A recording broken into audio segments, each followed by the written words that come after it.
I find this is the hardest thing for my student to get, that every exchange has two sides to it.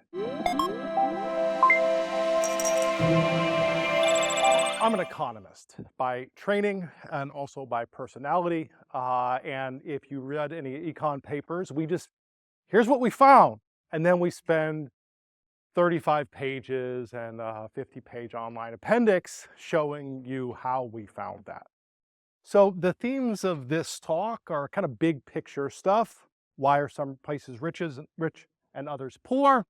The role of economic freedom in creating prosperity, and the importance of voluntary exchange, trade, and entrepreneurship. You can think of this as like a 10,000-foot view of what we are kind of covering in some sense this week. Um, you know, if you're an economist, you've seen versions of this before. If you take an Econ 201, hopefully, or Introduction to Economics, hopefully you've seen some version of this hockey stick of human growth. This comes from an economic historian's named Angus Madison's book. As best we can tell, these are living standards going back to zero. Um, Obviously, there's some imprecision there as we go back in time, but there is no doubt that for a long time we were stuck in a Malthusian trap. Higher income, higher living standards as measured by consumption just led itself to higher fertility.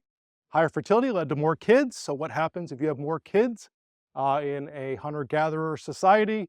Well, income per capita or consumption per capita falls.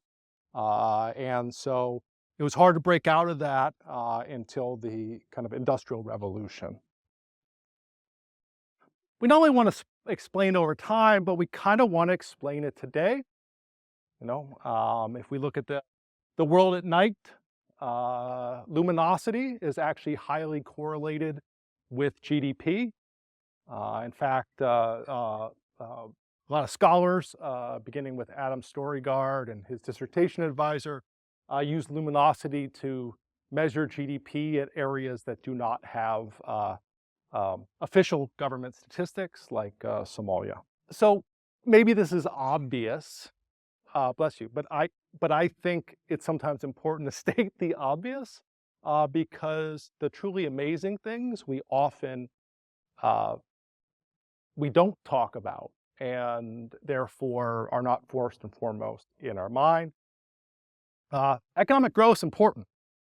It's important because it is necessary for higher and higher standards of living.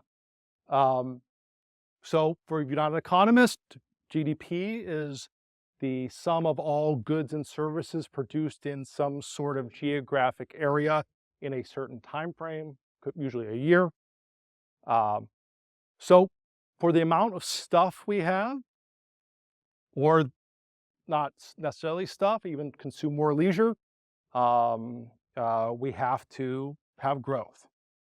And so that's what I mean there by goods don't have to be material goods. Our higher living standards allow us to consume more time with our kids. Okay, so we buy more times for ourselves and our family. This is from the World Bank.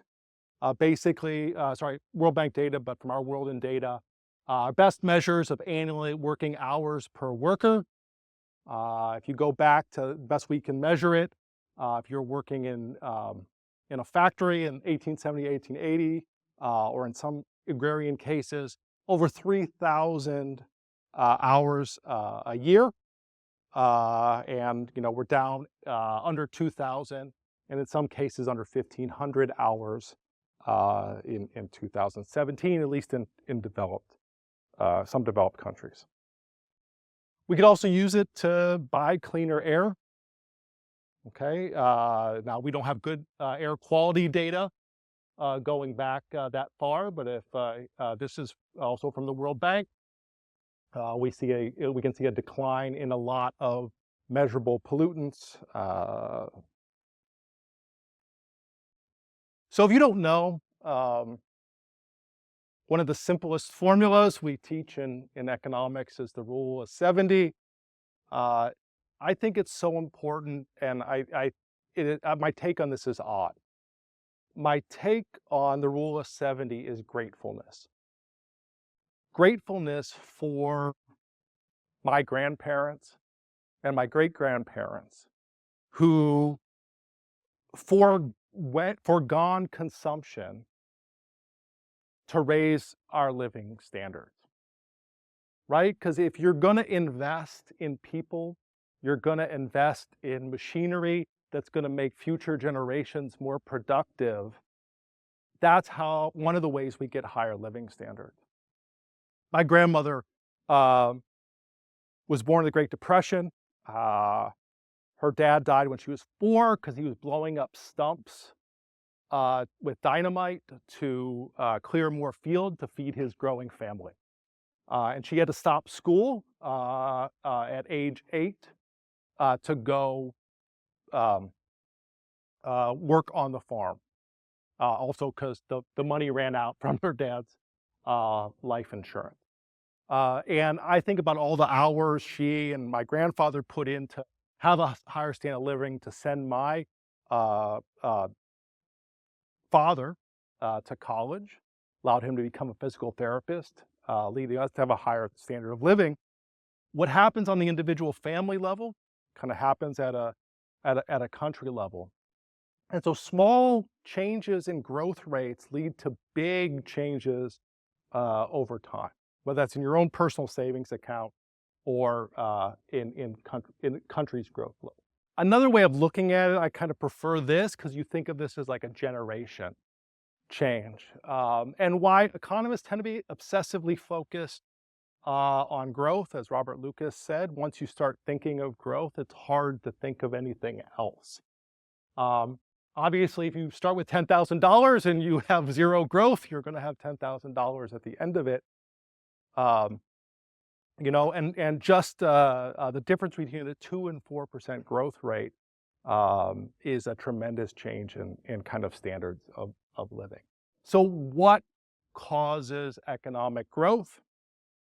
I'm going to simplify it here, but I'm going to point to 3 things because often I think the big things are a little overstated. Not to get too in the weeds, but if you think of, like in economic history, there's a huge debate about how important was the railroad to economic growth of the United States, right? Because obviously we couldn't have expanded the way we did using alternative technologies like canals. And people won the Nobel Prize for something that's still very hotly debated. Because when you try to decompose a lot of those things, by our best estimates, they don't seem that important. My view is the answer is lots of things, a lot of small accumulations over time that come from basically gains from trade, entrepreneurial discovery, and by that I don't necessarily mean big inventions. I'm not trying to downplay the importance of the railroad, but like it's the small minor things, the day-to-day innovations that really, I think, add up to higher standards of living. And then investment in physical capital, i.e. machines and human capital. So in the area of obviousness, I guess, maybe in this group, but voluntary exchange occurs because at least ex ante, both buyers and sellers expect to gain. They wouldn't trade if would otherwise. Now, doesn't mean things don't go sideways. People have buyer's remorse, or there's unscrupulous dealings, but we have lots of ways in market economies to deal with that. But again, I think we should have a presumption in favor of voluntary trade being a good thing and generally allowable. And trade allows for greater specialization by letting people, and therefore letting people do the thing that they are most economical at producing. Again, other things being equal, like I don't like doing that. Bill was telling me the other day, what was the exam you took? But when you were in college? Bill got his commodities broker license and then suddenly realized I can make a lot of money in this, but I want to kill myself doing that. And we're lucky enough to have him as a philosophy professor. I went to college thinking, you know what? I want to be a high school hockey coach, and I'm going to get a secondary ed major. And you know those general education requirements? You had to take Econ 201 and 202, and I hated Econ 201 with a passion. I had an 8 o'clock class across the hallway, and it was so bad. It was our 8 o'clock class in American government and a 9 o'clock Econ 201 across the hallway. And I would go to that 8 o'clock Intro to American Government every day and not go to the Econ 201. The instruction was so bad. It was like a parody of what people think, econ lectures are. Luckily, I had to take macro from a microeconomist.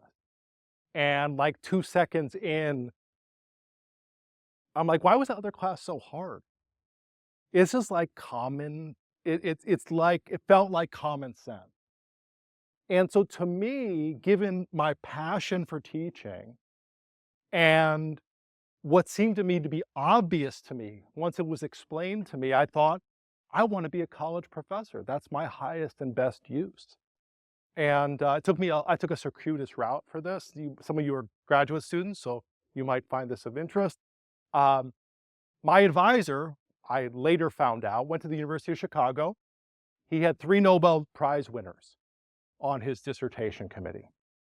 And because he ended up at Ohio University, he was very bitter.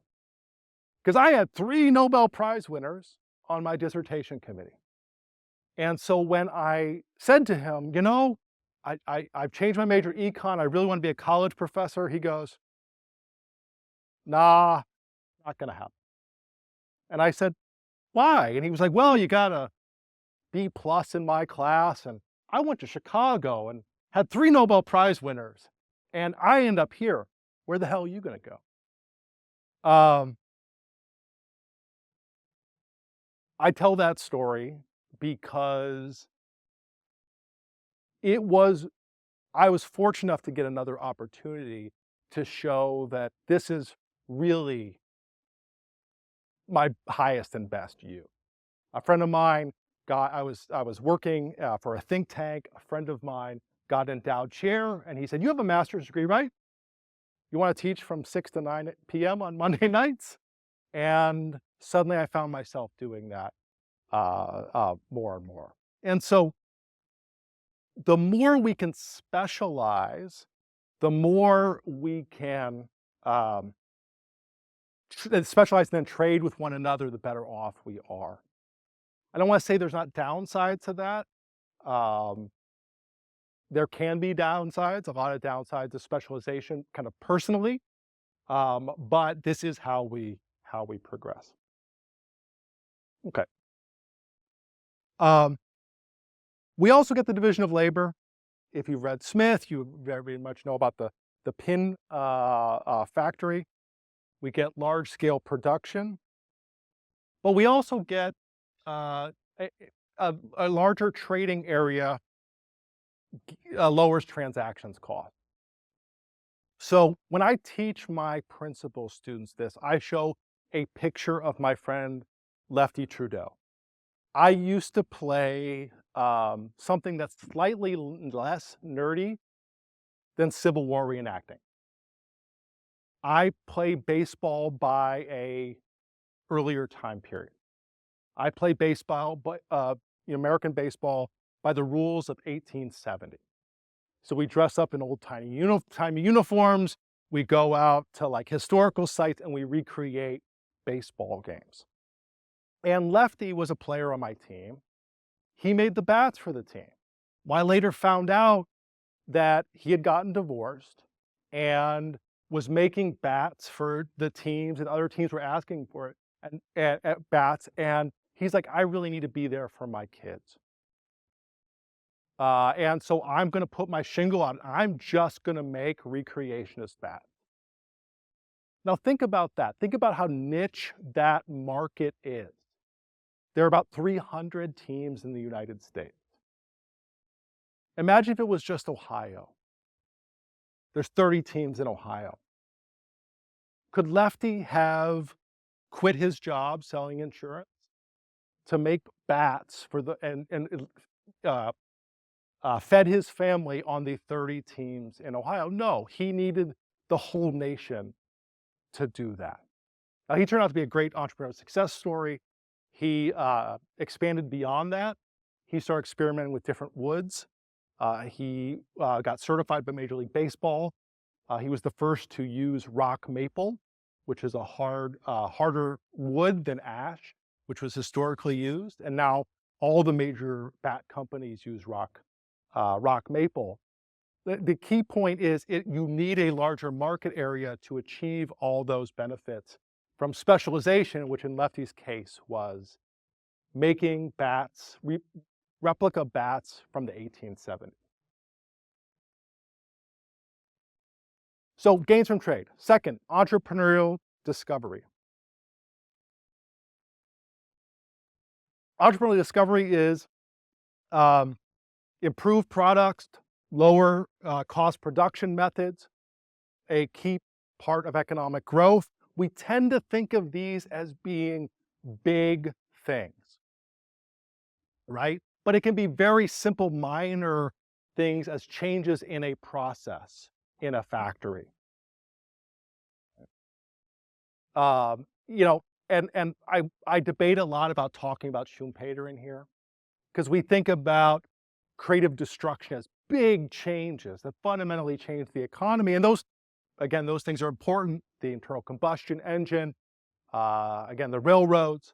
But equally important are once those big ideas come along, the kind of general process improvements that make them widespread. And what we need is entrepreneurs to have the freedom to try out these new ideas, right? But we don't want resources wasted. Some resources are going to be wasted, bad ideas. How many of you have been, it might not exist anymore. I think it's just Big Lots. When I was growing up, there was a company called Odd Lots. And Odd Lots sold just that, odd product. Some things were factory errors, baseballs that were not entirely spherical. So maybe you could use those to just take batting practice with, learn how to hit a curveball. You don't mind that doesn't spin true. But it also had products that companies would put out in the marketplace and would fail miserably. Think about it like Jolt Cola, Crystal Pepsi, all these really new Coke. And it would end up at Odd Lots and you could pick it up. I would go shopping there before I was married. My wife made me stop shopping there once I got married because she said, you need to spend more than 10 cents for shampoo. But I think about Odd Lots as, you know, is a great thing about the market system. Like these are people who thought, my favorite thing is I ever saw at Odd Lots. It was right after, if we have any hip hop fans, right after the Notorious B.I.G. passed. There was a large, I would say 8x6 wall clock that had the Notorious B.I.G. face on it and some of his song lyrics in gold stencil. Original retail price, like $150. I think every single one ever produced was in the Odd Lots I was in. But somebody thought people are going to want this, and the market quickly told them no. And Odd Lots is where they shall end up. And that's the great thing about markets. You know, they minimize resource waste. Not ideally, as will be the subject of my talk, early part of my talk tomorrow. And then finally, another is investment in physical and human capital. More and better machines enhance our productivity. Countries or firms that invest more are going to grow more rapidly, right? And there's always this trade-off, though, between current um, consumption and future consumption, just as in our own household. Okay. So anybody know why I have all these Budweiser cans on this slide?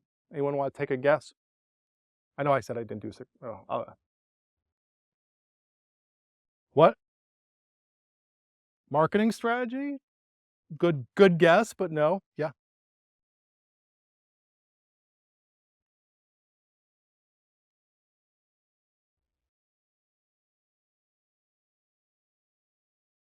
Everybody hear that? Can makers, minor modifications over time. So if you go back, those cans are steel in many cases, or tin, with tin lining. Um, just something as important as that tapered top. The tapered top um, is structurally more sound than a completely cylindrical can, but allows them to use a lot less metal. And why might that be good for your bottom line? Well, think about the fuel you have to burn as your trucks are going. You're using less metal to begin with, which saves you money. Now, these are a lot of very small, minor modifications that add up to tremendous savings, but also if you care about resource usage, how much we're pulling out of the ground, very important, but not like mind bending, right? The real improvement wasn't the invention of the can. It was all those changes over time. And I'm going to date myself, as I've already done many times in this talk, but I was puzzled as a kid, or sorry, I was puzzled when I first came to college because, I had seen Animal House, the movie. And you see Butarsky like take that can and shove it in everybody's like, whoa. And you're like, well, these cans. Like, you'll knock yourself out with one of those steel cans. Um, and I'm old enough to remember, you still sometimes can see these in the market. Orange juice is often sold, especially for bars, in steel cans because they last a long time and they have this odd metallic taste. So there is also quality improvements besides the cost savings that satisfied consumers want. So those cans weighed about 3 ounces. Now they're less than half an ounce. Did you have a question? No. Okay. So, yeah, Josh.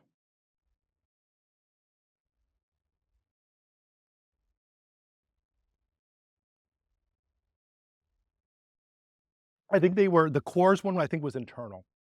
And then like a lot of that, I mean, this is I think one of the puzzles. I don't follow this really closely, but kind of from what I've studied from a large scale perspective is it's a real puzzle about the decline of in-house R&D.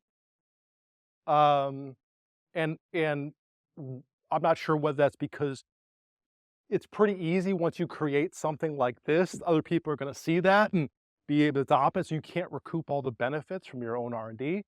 Um, but it is yeah, a lot of that was in-house. Um, so reminder, this is what we want to explain.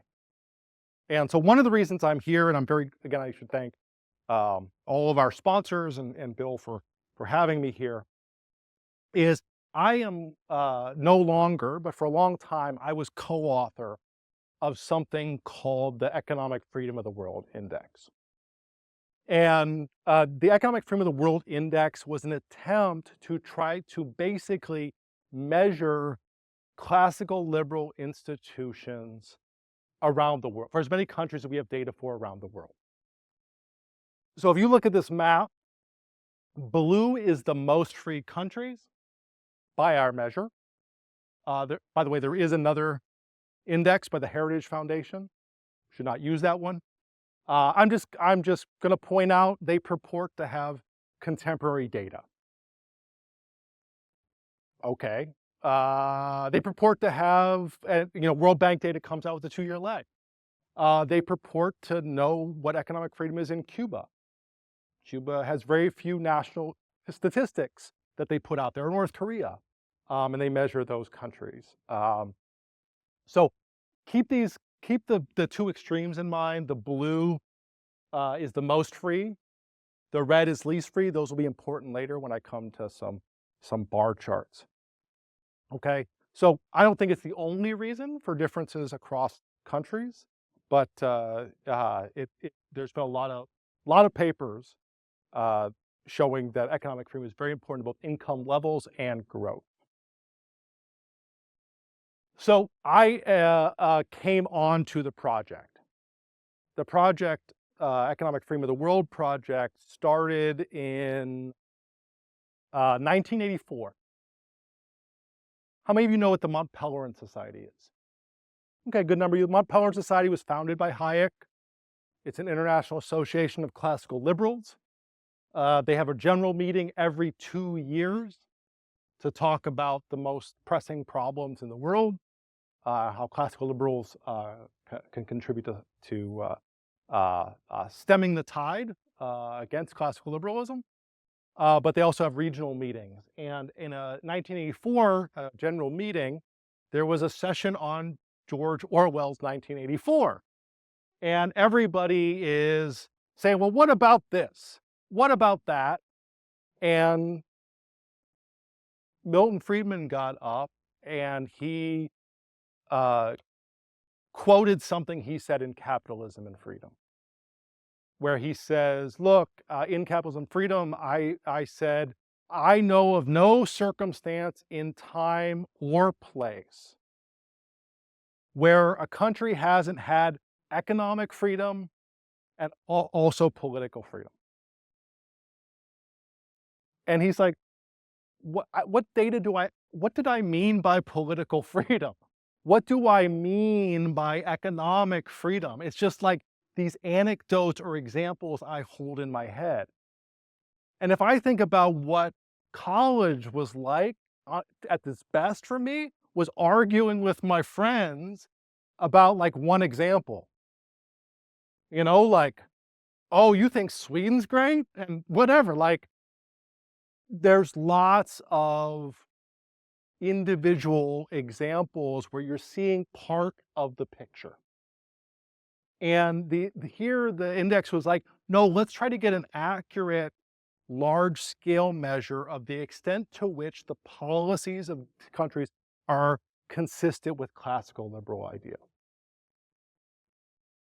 Also a larger point, which is, hopefully none of you think, hey, no,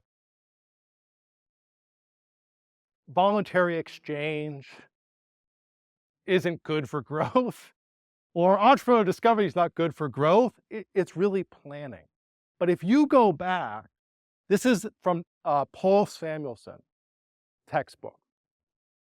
It's the most widely sold textbook in the history of economics. Chances are, if your parents ever took economics, they took it from Samuelson's textbook. And this is a graph that appeared in Samuelson's textbook until the fall of the Soviet Union, where Samuelson is projecting U.S. GNP, so gross national product.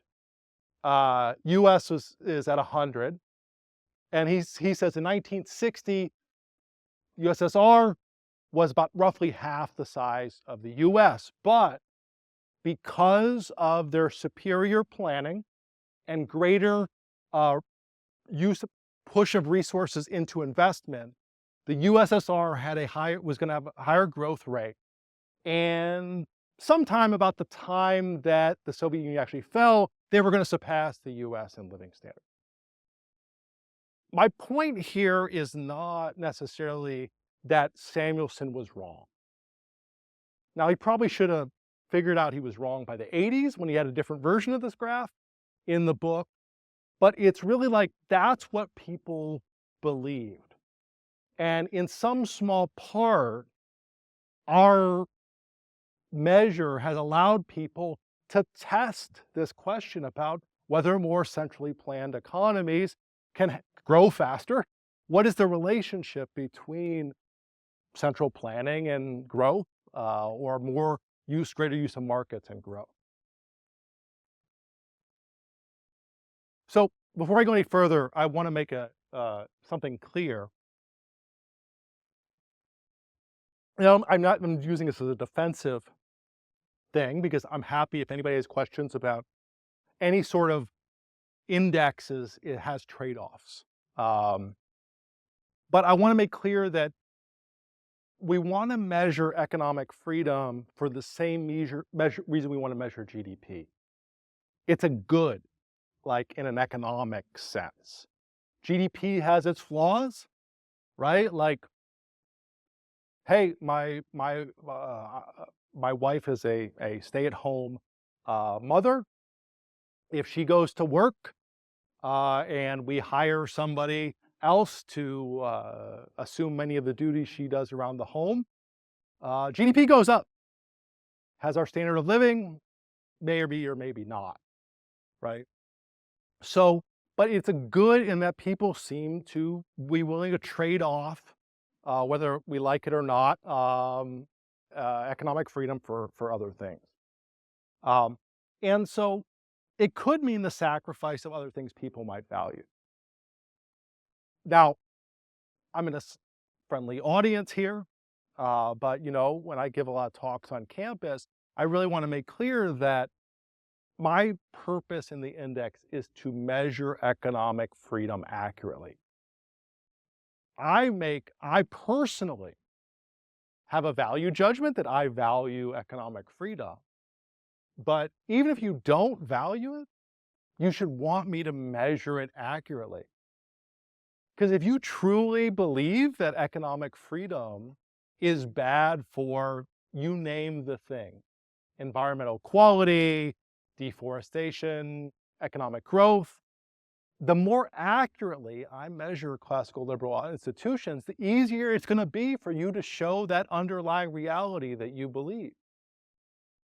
So I'm just trying to accurately measure economic freedom. Okay. So like I said, because of my dean duties, I am no longer, this is the last report I was on. There was a 2023 edition. Since I wasn't on that, I'm not giving you the most up-to-date numbers, but institutions evolve very slowly. So at its core, we started with the idea that, like, let's think of a representative person in a economy. What is economic freedom? Well, it's about, like, broadly speaking, do you have personal choice? Do you have autonomy in the economic sphere? Do you have freedom to trade with others, domestically and abroad? Can you enter and compete in market? Or are there restrictions, either because of licensure, right? Or minimum wage laws that price you out of the market? And then, which is something that probably will come up at some point, we provide a role, a positive role for government in providing security of property and the rule of law. Now, I personally don't think that it is necessary for government to provide security and the rule of law. We have many private examples of private alternatives. However, it is true that in most cases, government has taken over this role. So we translate those broad principles using 42 different pieces of data for 165 countries. All of our data is from third parties. Okay, we transform the data. We take some number, marginal income tax rates, government consumption as a percentage of total consumption, and we transform it in such a way that it goes to a 0 to 10 scale, with 10 being more economic freedom, 0 being obviously less economic freedom, so we can create an index number. Originally, we were all objective data, and what I mean by objective data is hard data, not surveys, not, it's like something written down in a book. What's the marginal income tax rate? What's a tariff rate? What are export controls? What's the inflation rate? And then we realized there's a lot of very important stuff that you can only get at in surveys. How secure do you feel in your person and property? We used to use something called the risk of expropriation from the International Country Risk Guide. And I thought this was the greatest measure, and that's probably why they ended it. But it basically asks of you, what is the probability that that you think the government will expropriate your property this year? Okay. The best measure of property rights that I've come across, and it's a shame they stopped collecting it. So we take all of those 42 data streams, and we group them into 5 areas. And so you can think of these as being things that classical liberals would think important. Size of government, right? I'll show on the next page some of what's in there. Legal system and property rights, right? Is there a rule of law? Is government protecting you from other people taking your stuff? Sound money. Do we have, is the government trying to inflate away its debt? Or does it cannot control monetary policy very well, and so has high variable rates of inflation? Freedom of trade, does it prevent you from escaping high and variable rates of inflation by making it illegal to hold foreign currency? That's a lot of countries still do that. And they'll know, in fact, that was originally, at least that's what he said when I heard him speak at a conference. Peter Thiel, when he came to the Association of Private Enterprise Education conference, said when he started PayPal, his original desire with PayPal was to find a way for people in countries that were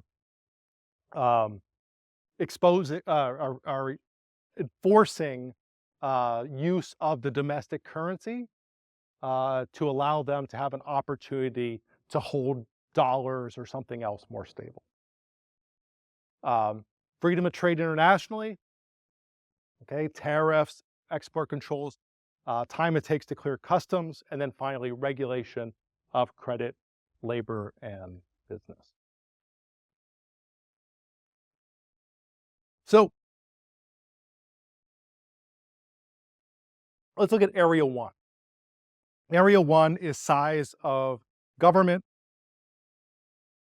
To me, I don't know if most important, but the one that's obvious here, to me, is government consumption. Government consumption is, of all the dollars spent on iPhones, on anything in a country in a year, what percentage of dollars spent on final consumption are made collectively versus individually? Right? So healthcare in the US through Medicare and Medicaid, that's a collective decision. That's not a private decision. And so there's a wide variation in the world. You have countries that are low as 6% of all consumption only 6% is collective. And then you have countries that are over 60%. Okay. If decisions are moved from private hands to collective choice. That has, in my mind, has to be against economic freedom. Transfers and subsidies. Government can do something without taking from Peter to pay Paul, right? And government investment, state ownership of assets, right?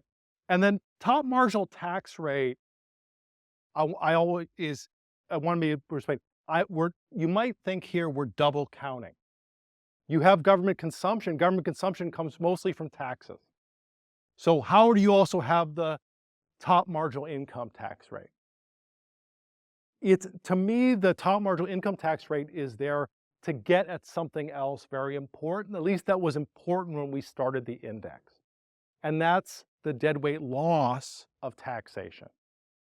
So if you don't know what deadweight loss is, it's basically the exchanges that don't happen because of the tax itself, right? Either because you leave the country or you decide to do something else. What is the, if you think about like the Beatles song Taxman, right? 19 for you, 1 for me.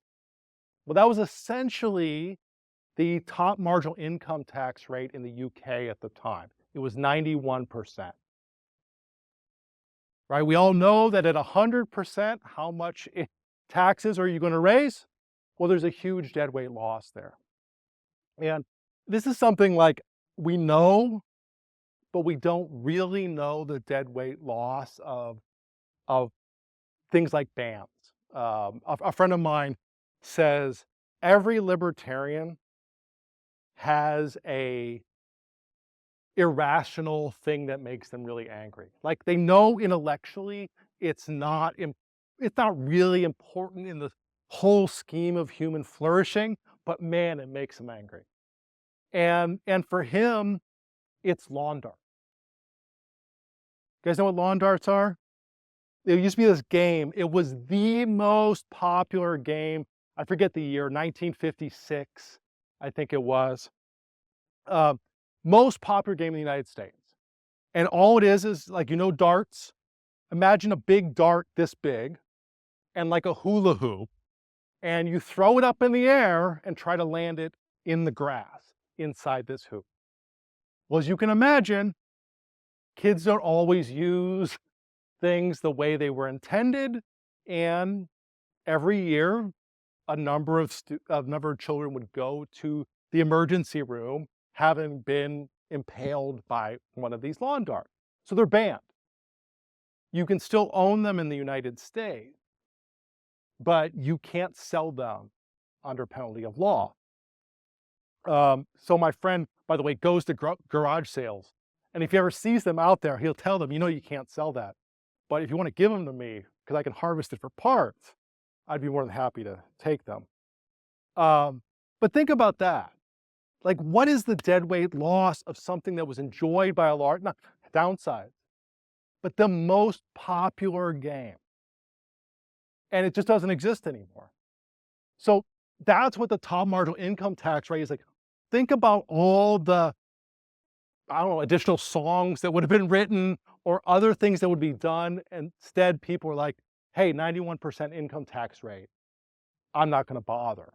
And if you go back to 1970, when we first start measuring it, I think there's 12 countries in the world that have a top marginal income tax rate above 70%. So some of these things are more important historically than they may be today.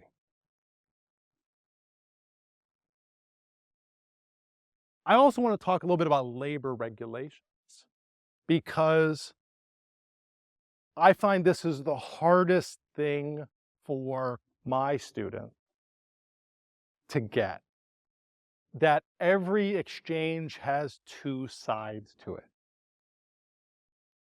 And they'll often say that labor regulations are freedom for business to exploit workers.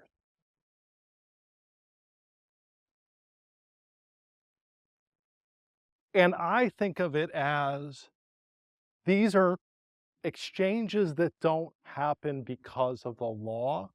And an individual who, if you're in France, Where did I go? Ah, I didn't type it out. I'm missing one. My apologies. There's, oh, 8 hours regulations, 5BIV, right? France is 34 hours.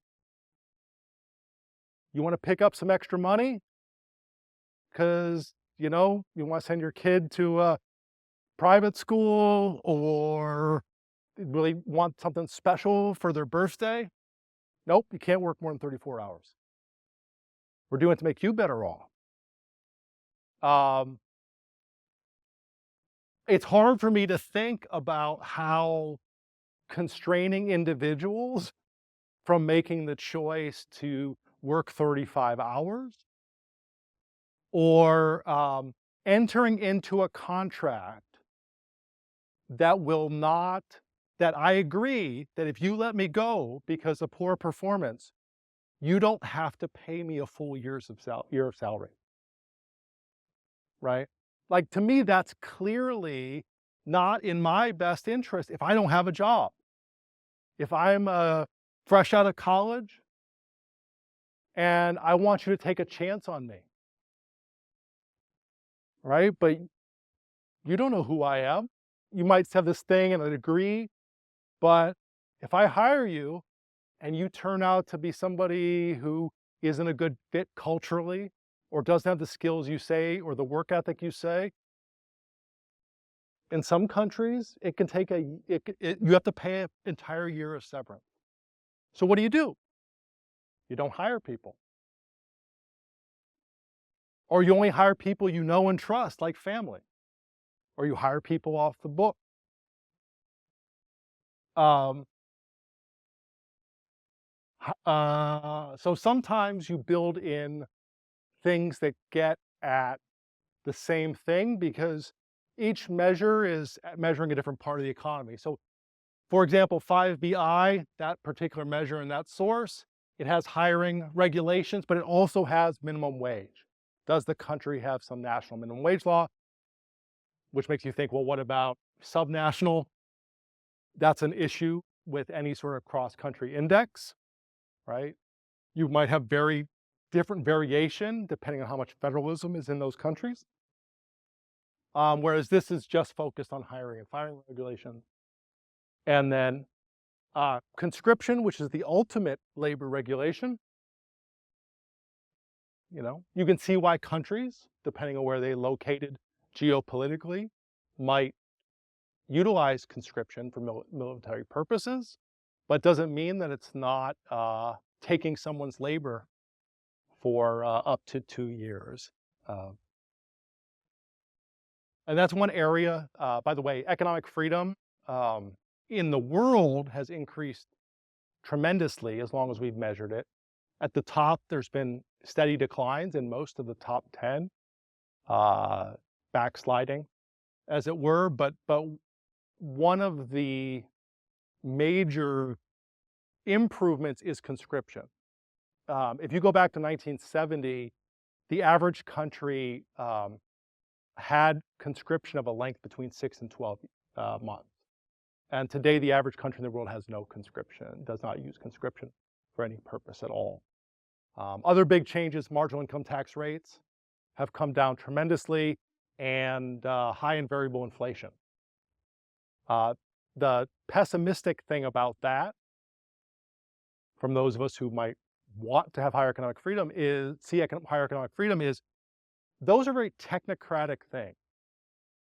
And what I mean by technocratic is like you convince people who work in central banks, hey, you know what? That Keynesian idea of a trade-off between inflation and employment, that doesn't really exist. And so you're just making things worse by having 25% inflation rates. How about you just like adopt the price stability rule? Like that's hashed out in journals and among elite, and that's easy to change. Hey, those 91% marginal income tax rates, maybe you're not getting, I mean, maybe the Laffer curve didn't actually exist in the range, but it's still not a good, it maybe not a good idea at that rate. We can change that with a stroke of a pen. Conscription, change it with the stroke of a pen. We don't do that anymore. the areas that we've seen declines are in all the things that you might think about as informal institutions. The rule of law, how secure people feel in their property right. And that for me is a real puzzle, and I'm very pessimistic about it, because we don't know why those are declining. We can point to things. Like in the US, you could say, well, look, we fell because the Kelo versus New London case said the government can take your property for through eminent domain for economic development purposes. But do I believe that? Probably not. That's a just so story we tell. But it's pretty clear in all the surveys, you see a real decline. We were number 2 in the US, by the way, is number 2 in the world in 2000. And we're still high, but we're almost a full percentage point lower. We're high ranking, but our overall score is down considerably. Okay.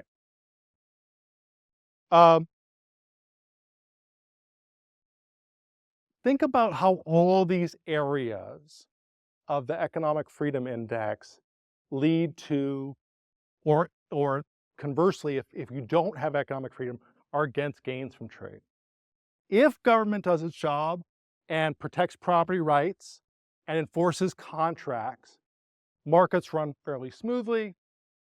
Private property rights, I have an incentive to develop and use property wisely with a long time horizon. I mean, we see this on public lands in the US. Am I going to be a good steward of trees if I have a license to cut as much as I can down during the year that I have the license versus my own tree farm that's been maybe in my family for several generations? If we have insecure property rights, everything's going to be focused on getting in and getting out before everything maybe gets taken from us.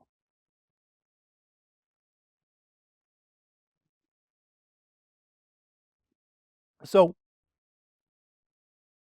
if contracts aren't enforced or they're in a biased way, transactions costs are going to be higher. So for the non-economist, transaction cost is just any sort of barrier to making an exchange.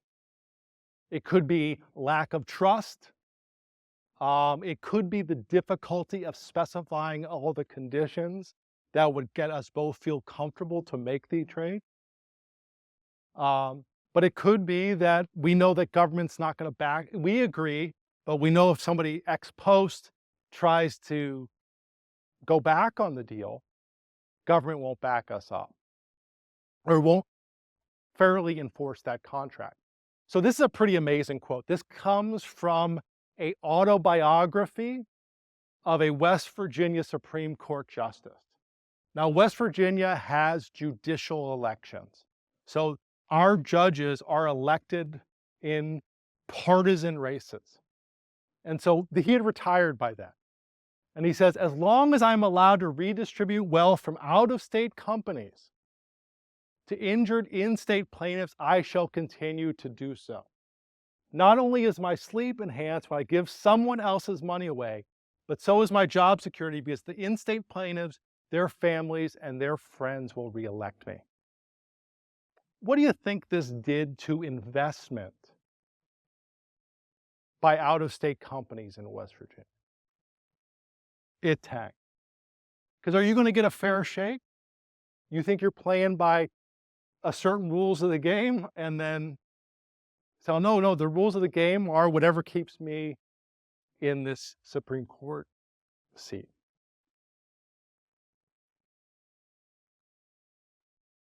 Inflation in some ways is the most pernicious thing affecting gains from trade. If we think about your willingness to engage, I just bought a house this week on Thursday, and you can imagine, are you going to make a large-scale investment if you don't know what the next several years are going to look like? Now, if inflation is high but stable, that's one thing. But if it's high and variable, both sides of the party might not want to enter into that exchange. Regulations interfere with voluntary exchange, right? Or the threat of regulation is going to interfere with those voluntary exchanges. And then by definition, trade restrictions reduce gains from trade, whether those are tariffs or quotas, non-tariff, non-quota trade barriers. Like you could just make it very hard for goods to clear customs. The interesting thing is the US, in its decline since 2000, has fallen in many ways.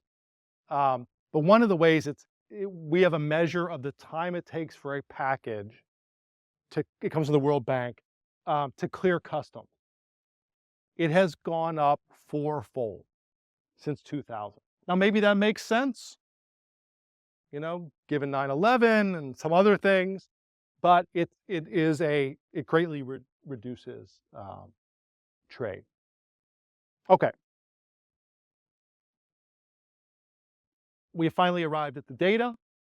These are, I was going to give an overview of some of the numbers. Remember, 0 to 10 scale.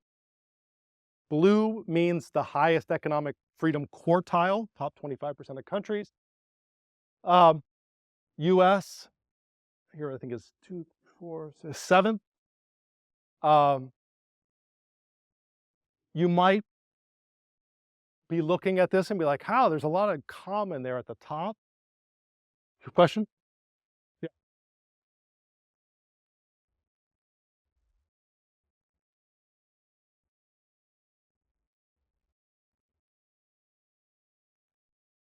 I haven't looked very closely, and they are a black box. I mean, it literally is a black box. There's just a number there. You could back out everything. So I can't answer, unfortunately, given the way it's constructed, why the US is so low. And it might be because they include more, I think they purport to measure 190 countries. This is 162 is the best we can do with the data that's available, and given our own internal rules on how much data we need to be able to rate and rank a country. Yep. I assume that our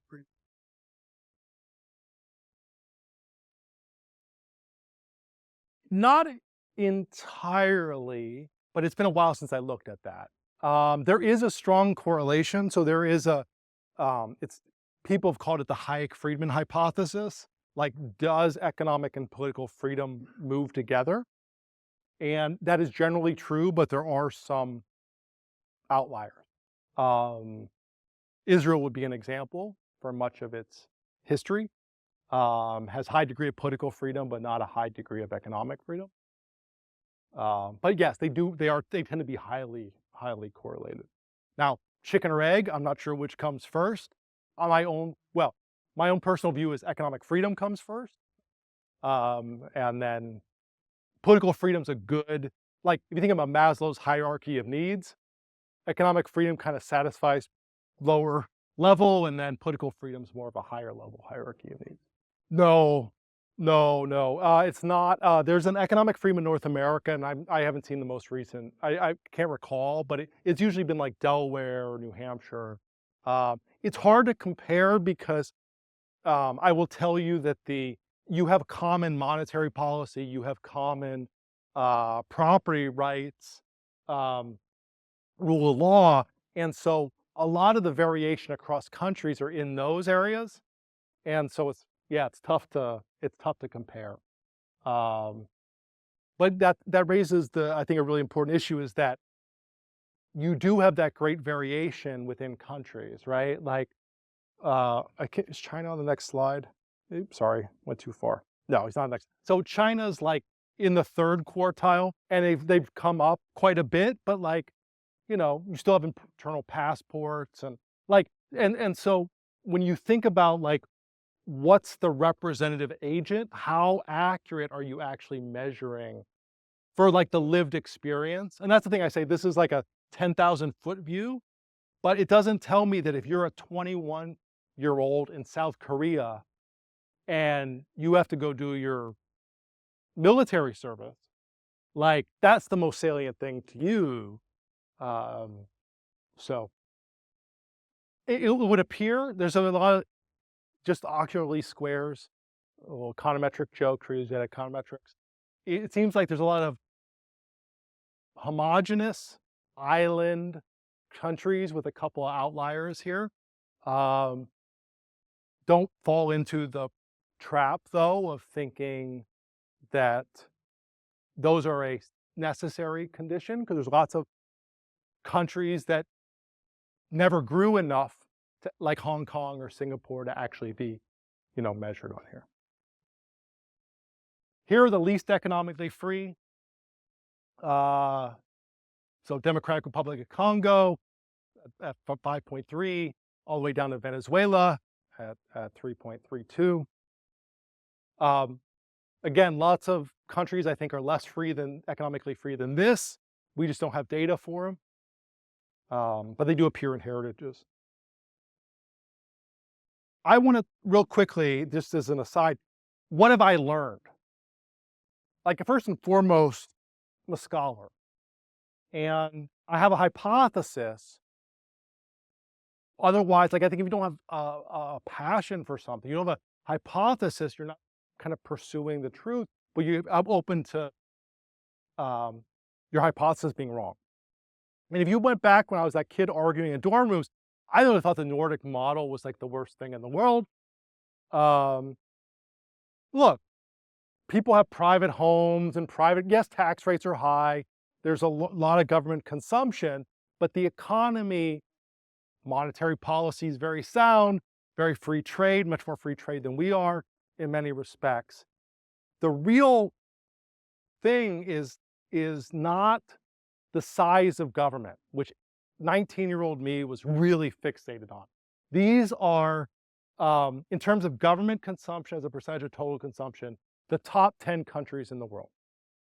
Okay, you got like Libya, 51%. 51% of all consumption is done collectively, right? So we do have Netherlands down here. They're blue, economically free, but still high government consumption. But if you ask yourself, kind of, where would you rather live? Not knowing whether you're going to choose government consumption as the metric and just randomly get one of the top 10. Could get the Netherlands, could get Sudan. Or you're going to say, this is our EFW Area 2C, protection of property rights. Governments that get that very basic principle of classical protection of property right, those are the ones who create a great environment for gains from trade.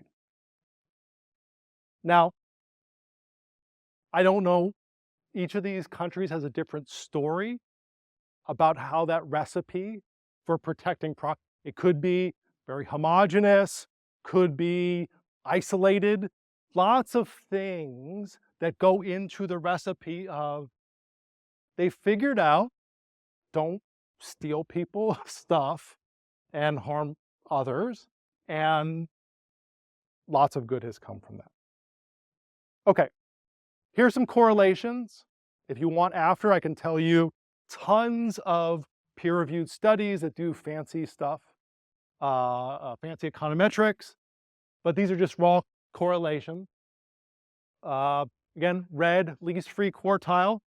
This data is all adjusted for purchasing power parity, so standards of living across countries. Almost 50,000 in the most free quartile, 6,000 in the least free quartile.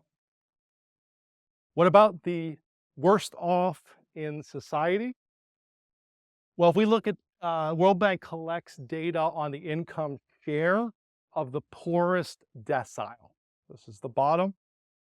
And in terms of shares, they're all bad. Okay. Maybe the least free, you could say that's better than in the second quartile. But as my co-author Bob Lawson always says, like, you know what? You don't eat out of income shares. Like, You don't go to the grocery store and say, here's my income share. You buy groceries out of income.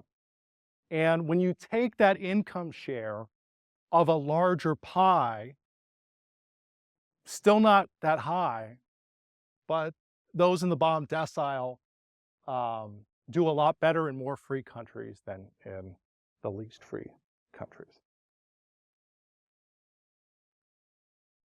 Now, I in no way think this is causal. I don't think like, hey, we're more free, let's live longer. But it does allow us economic freedom and the income that comes from that, the prosperity that comes from it, allows us to purchase other goods we value. And those goods might be health, better air quality, all sorts of things. And so I took it out of this for the sake of time, but my co-author, Bob Lawson, and I did a paper that he subsequently updated where we read every single paper that cited and used our data in an empirical form, right? Because we produce this data, we throw it out in the world, and we say, use it to test whatever you want. And one of the most gratifying things was reading in a paper, reading not just one, in several papers. Well, contrary to our priors, economic freedom doesn't lead to bad outcome X. In fact, it's the opposite. So you have people who are like, man, I think economic freedom, I'm gonna throw this in this regression and I'm gonna try to explain deforestation. And turns out economic freedom is good for, not good for, but we have more forests and less deforestation where we have economic freedom, which might be obvious to some of us just because property rights are a part of economic freedom, and people who have property rights over forests don't tend to want to raise them all and then have nothing else for the future. So, any question? Sorry, I left you with 5 minutes. Yes. So my question has to do with the areas that are actually used in calculating the index. I mean the 5 areas. So is there a weight that is placed on these areas, or they all carry the same weight in the calculation of the index? They do. Okay, so the question is, great question. Each of the areas receives the same weight of 0.2 in the 20%. Each of the areas, though, has different variables. So, has a different number of variables. So the weight of something like regulation is, there's more than 15 variables in the regulation area. And so each one has a very small weight as opposed to the 4 that are in monetary policy. So I will tell you that there's been a number of studies that re-weight different areas. And in practice, because there's so many variables, it doesn't change anything at all. You would think it would be really important, but it turns out in practice not to be very important. And a corollary to that great question is it takes a lot of change in variables in one direction to have a country see a change. Like, if you think about something like marginal tax rates or something, like, okay, you slash them in half, maybe your overall score it's not going to move by a 0.1, right? It's like 0.02 maybe. Like the only one that really you could have a big jump, it would be conscription. Because let's say you had a 0 would be South Korea or Israel, 2 years. If you go to 0, you're going to get a 10 on that. So that's a big enough jump, but it takes a lot of things to cause an increase and a lot to cause a decline. And follow-up. Yeah. When I was thinking to myself, I see a lot of developing in them. So I now feel like maybe that there is like maybe on a base from where I'm from, for example, we've had the Asian system growing on for long. Now that the more involved quite slightly moving away from that system. So maybe those hormone kind of the hormone set.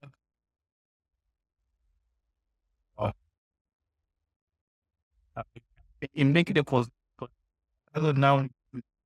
Okay. Yeah, there's a lot of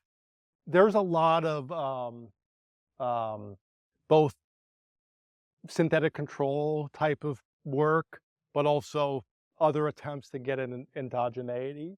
I don't think any of that's perfect at dealing with it. I mean, I think what I would say is what we don't know is because ultimately these questions are political questions about your path. Like in what way does the economy get freed? Right? Because we're assuming that they don't start as a free, right? Like that is ultimately a political question. And that is going to be determined by the circumstances in the country and whether it's like an example would be when I studied, I wrote a paper on trying to explain the decline in conscription. And I can point at different demographic factors that the aging of population, you tend to get less conscription, things like that. But if you look at the U.S., why did the U.S. eliminate conscription? Milton Friedman. If you read, Milton Friedman convinced the entire committee, Nixon's committee to study the draft, that it was inefficient to have military conscription. Like that's probably true of a lot of these stories, right? So as a scholar, I'm very much 10,000 foot view tells you something, but it definitely can't tell you everything. And you need those, what I call thick case studies. Like, how do you actually navigate? If you're somebody who's trying to change this and figure out the relative importance in a particular country, there's no substitute for just looking within that country and kind of whether it's history or, does that make sense? Yeah, here and then there. So following up question on the regression as well. Yeah. Even ignoring like the environmental bias, but how do you prove that it is like the cultural relationship between those two factors or like the economic freedom to the like say income per capita, other than like it's a kind of a reverse. For example, now like US are having a tariff on the Chinese EV for like 300% because try to protect the locals like industries. But like speaking of even like weaker like economic entities like African countries, they're also maybe it's just because they are having a weaker economy and also a lower income per capita. That's why they are trying to not let their economy to be that such freedom to protect their local industries. So why not in this relation, but the opposite? Like you said it, economic freedom is helping the income to grow. Well, I think if I get the question right, you're saying, well, the mental model is if the economy is weak, we'll actually go against economic freedom. Is that basic idea? So why is influence of B but not the opposite? It may. There are in specific cases, but there is a large, I think 116 papers that, besides that the one I find most fascinating, and I know where I'm on time here, and I'll finish, is the Republic of Georgia. Georgia is a great example. Republic of Georgia passed something literally called the Law of Economic Freedom.